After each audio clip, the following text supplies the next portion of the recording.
Hello everyone and welcome to Caitlin's Corner. Today I'm doing my 50K celebratory Q&A.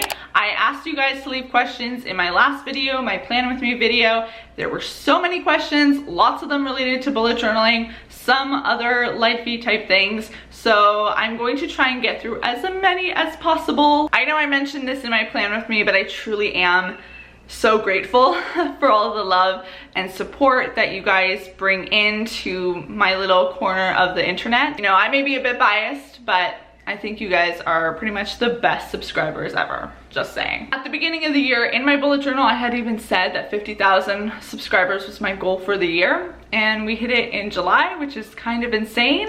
I'm just so excited to see where this channel goes and happy to have you all along with me on this journey. I think it's gonna be a good one. Got my laptop right here, so let's start with question numero uno. I figure I'll just start with the questions that have the most thumbs up because obvious reasons, Caitlin. You'll probably want to hear the answers to those. Supa EMT134 asks, can I date your journal? Pretty sure you're joking, but if this is a serious question, I'm gonna have to say no because we're already in a committed relationship. Is it a good idea to use the same bullet journal for school and regular life? I was thinking about adding essay planners and project planners in my journal, but should I keep a second journal for school? This is a great question because for those of you who follow me or have been following me for a while know that I originally had separated my student and personal planning into two separate bullet journals. I now combine them into one, and that's just a personal preference because I find that when I'm in school mode, school bleeds into every area of my life, so it doesn't make sense to keep them separate. That may not be the case for you. You may have more stuff that in your personal life that you're keeping track of that I'm not. So I would say just keep them together, but that's a personal preference thing. For the essay planners and project planners, I am going to try experimenting with doing those pages directly in the notebooks that I take notes with, because this year I am using grid paper rather than lined paper for my notes. What school supplies would you recommend for first year of university? I'm going to university next year and have no idea what to do or prep in advance. Please help out a fellow Torontonian. So I did reply to this comment because I am planning on doing a video surrounding school supplies, but I mean, you don't really need anything special compared to what you've already probably had to get in the past for high school. You know, the regular stuff, pens, paper, pencils, binders. Sometimes there's program specific things, so I got a specific calculator that was recommended, and they also recommended for my program to get a PC for all your Microsoft Excel work. The one thing I will say though, as a university student, I usually try and find out through group forums or group chats on Facebook whether or not for certain courses the textbook is necessary. And if I know in advance that there's a pretty good chance I do need the textbook, I'll buy it before classes start and start getting ahead on like my first week of notes. But I mean, textbooks are expensive, so like you may want to be careful with that, because if you don't have to buy a textbook or you can get it online, you can save a lot of money by, you know, waiting a bit. I just found your channel recently, and as a fellow Canadian, I was wondering if you're originally from Toronto or if you moved there for school. I'm from Ottawa, not too far. Love Ottawa. Been there once, want to go back. It's a beautiful city. I didn't grow up directly in Toronto. I lived in a small town up just a little bit up north, but I did officially, or I'm now living in Toronto because of school, just because even though I could maybe commute, it would be like a really long commute, so it's just easier to be in the city. What made you want to bullet journal? By the way, I love your channel. Thank you so much. You're so sweet. I don't think I've ever actually talked about this, but I started bullet journaling because of my mom. She had been watching a lot of planning videos in the spring of last year and noticed bullet journaling becoming a thing, and because she knows like I'm a planner just like her, she thought because it is something that can be a little bit more creative, that'd be a good fit for me and really pushed me to do it, and that's kind of why I started. So we really have to thank my mom for the bullet journal obsession, because otherwise I really don't think, I don't know, maybe I would have found it myself, but she was definitely like a huge reason why I started. How do you decide a career and a plan B? I know that I want to go to med school, but I still need a plan B and I have no idea what it could be. I mean, I wish I could say that there's like this formula for figuring this how to life thing out. It's quite daunting. I'm still in the process of figuring my own plan A out. I mean, you've already got the plan A covered, so you're already 10 steps ahead of the game. If you are like in high school and you haven't even, like, you have no idea at all what you want to do, start by asking yourself what you don't want to do. Usually that's a much easier question to answer. For me in high school, that was sciences. I was like, nope, that is not going to happen. So when I did that and cut everything that I didn't want to do for sure,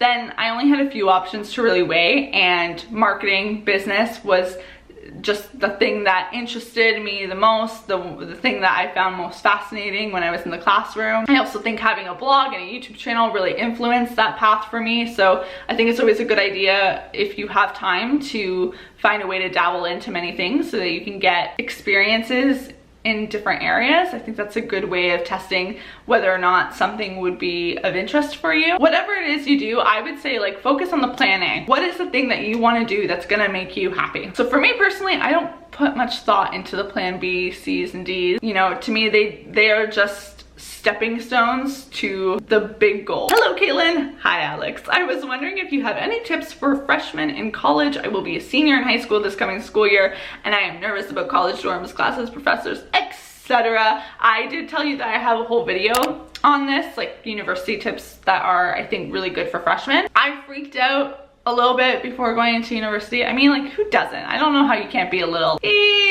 what is happening here? But it's gonna be fine. You're gonna be good. You're gonna figure it out within like the first few months. You're gonna get into routine and it will become your new normal. How do you know what to include in your bullet journal, and what tips could you give to your subscribers about starting a bullet journal? When it comes to tips on starting anything, I always say you just gotta start. Use whatever notebook and pens and paper, whatever supplies that you already have, use it, start it now. And you can like perfect your journal skills if that's your goal as you go. And the best way to improve is to keep journaling and keep creating spreads. As for how I know what to include in my bullet journal, I just really look at my life and say, okay, what do I need this month to make my life easier? And when I ask that question, page ideas really come to me. So I would suggest just taking some time and thinking, you know, what areas of my life are kind of really causing me some stress or anxiety, and how do I think a bullet journal spread could help me manage that, or make it easier, or motivate me, or inspire me, you know, that sort of thing. Are you gonna post on YA Bookworm Blogger anymore? Very good question. Currently with YA Bookworm Blogger, I am not posting on that channel because it is a solely book channel, and I love books. My love for books has not diminished in any sort of way, but I used to be in a period of my life where I was able to read books at a ridiculously fast pace. I would be able to finish a book within 2 or 3 days, and I just kept that going. So I always had books to talk about in my videos. And especially when I'm in the school environment, that's completely now unrealistic to me. I take much longer to read books, which is nice in a lot of ways because I get to absorb the stories more. But for content creation, it's really difficult. And I hit a point, I think, in my first year where I just was not sure what to even post because I didn't really have anything new to say, and I felt like I was just being repetitive. So currently, as of right now, it is on a halt, and any book content that I have, I'm just gonna sprinkle into this channel. It'll be easier for me to just randomly talk about books on this channel rather than relying on it for videos. So I hope that makes sense. Could you show us your most favorite spreads that you've done ever since you've started bullet journaling? Sure, I'll include some right here, and here, and here, and here. Where do you go to school? What's your job? Congrats on 50K. Thank you so much. The school question. I think I've answered this a bit on this channel, quite a bit. If you watch my bullet journal videos, I think it's pretty clear that I go to the University of Toronto.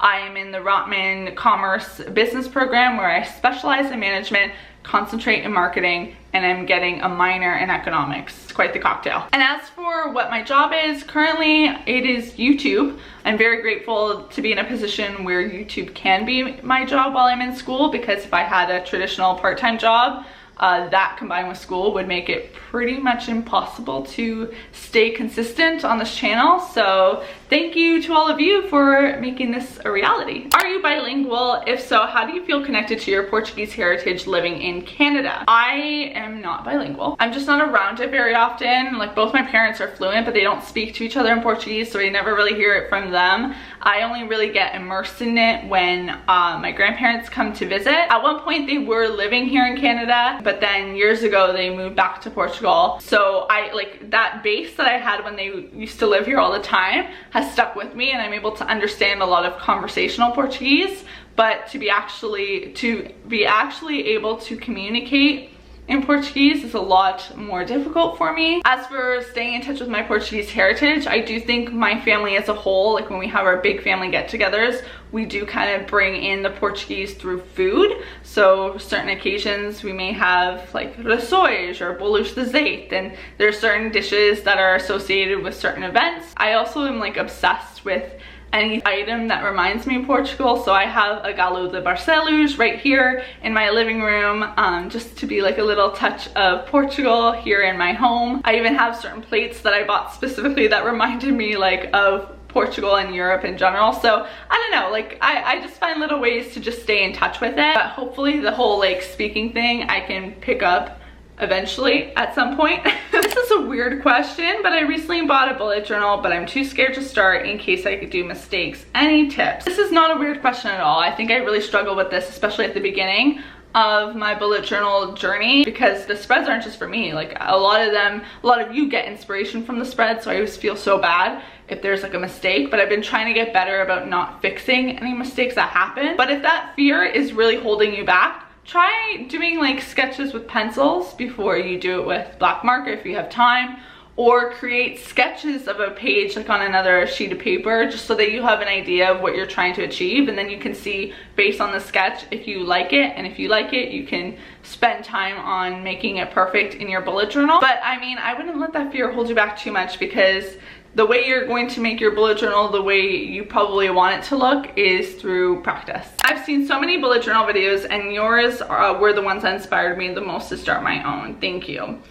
For the Q&A, I would like to know random little facts about you, and how do you keep up with filling in your bullet journal every day? I keep up my bullet journal by integrating it into parts of my routine. I do it right in the morning when I have a coffee, and it's just habit by now. The trackers are also somewhat incentive for me to go and update my journal. A little random fact about me. Okay, this is a little weird, but well, I don't know. I wear slippers in my house, in my apartment, whether I have socks on or not, because I hate the feeling of my feet being dirty or like feeling like a crumb on my foot while I step on the floor. I don't know if you can relate to that at all, or if this just sounds crazy. Probably sounds a little crazy, but yeah, I just really like wearing slippers in my apartment, even in the summer. Like, it's hot and I'm still wearing slippers. It doesn't make any sense. That is all the questions I'm able to get to in this video. I hope you guys enjoyed it. There's so many more questions I want to attack, but my battery is currently dying. If you enjoyed this video, be sure to give it a big thumbs up. Let me know in the comments below what is your #1 tip for people who are too afraid to start bullet journaling, and I will see you all soon with a new video. Until then, bye everyone. We stood close in the glittering lights. Sure ditch past all the